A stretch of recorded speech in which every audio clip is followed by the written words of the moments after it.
churches, they tend to make institutional change very difficult because they will threaten to pull their financial giving from a church if it shifts at all on the topic. And so what I'm trying to do, and they also give the impression to... Now note, they're passionate, and they won't give money. How about they have really strong arguments that I well know in the depth of my soul I cannot refute? How about that?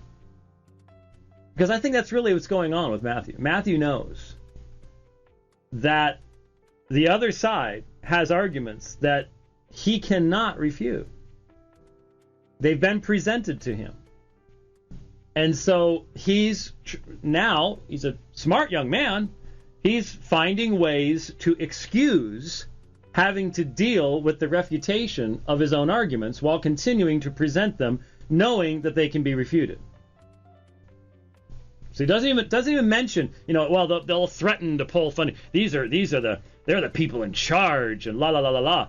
How about they are passionately convinced of the position that the Christian church has held on this issue since its inception? How about that?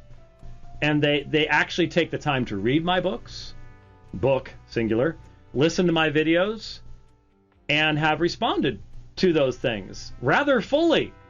In fact, on a level that I simply can't deal with. And so I need to come up with some way of dealing with this, and this is how I do it. That everyone in the community not only shares their belief, but also shares that passion with which they hold their belief, because no one else is actually saying anything. So they kind of have the megaphone.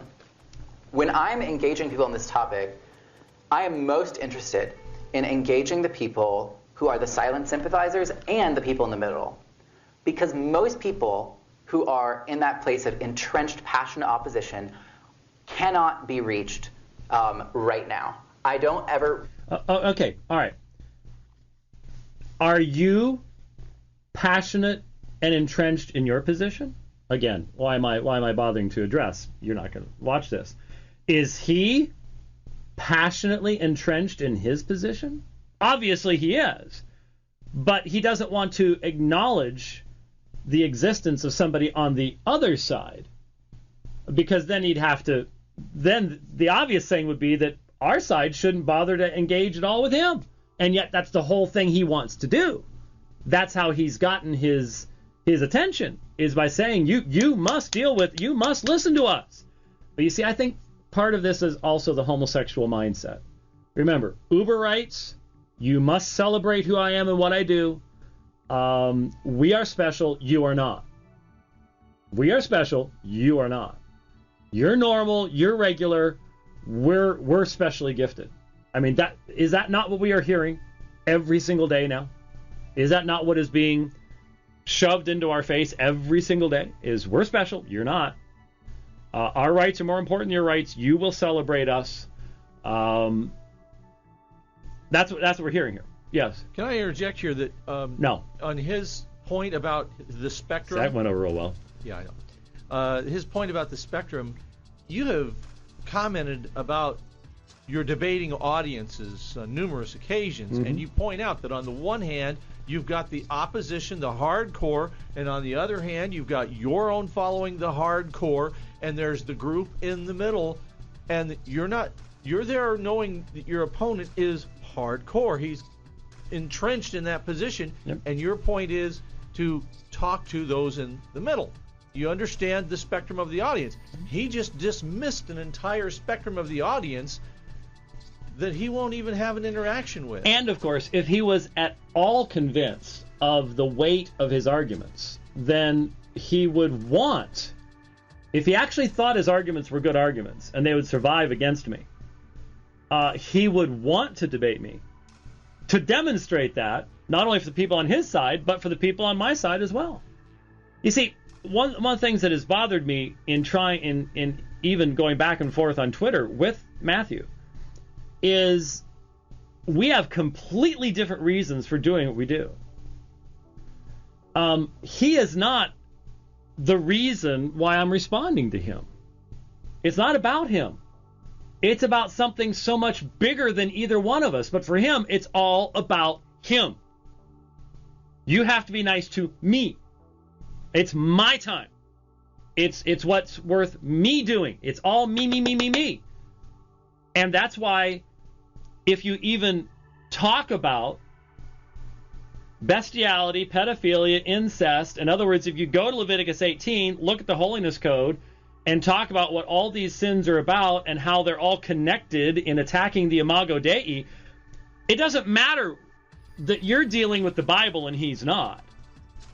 He will be offended because it's all about him.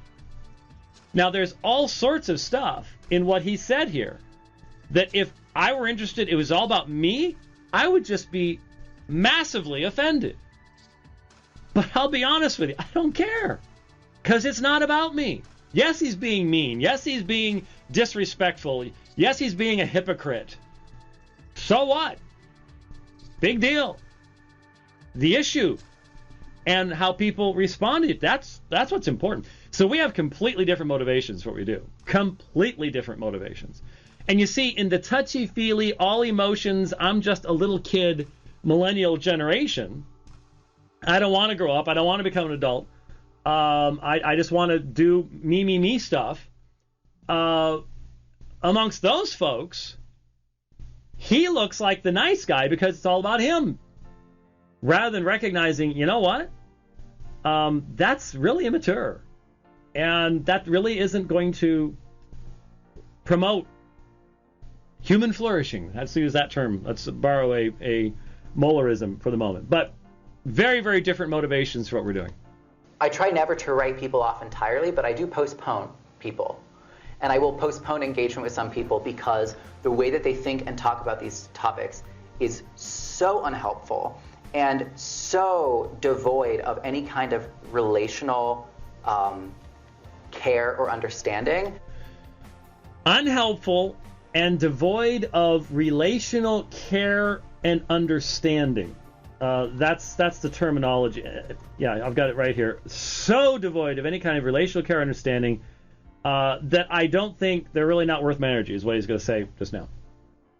So, in other words, he gets to define and then interpret you and your reasons for doing things.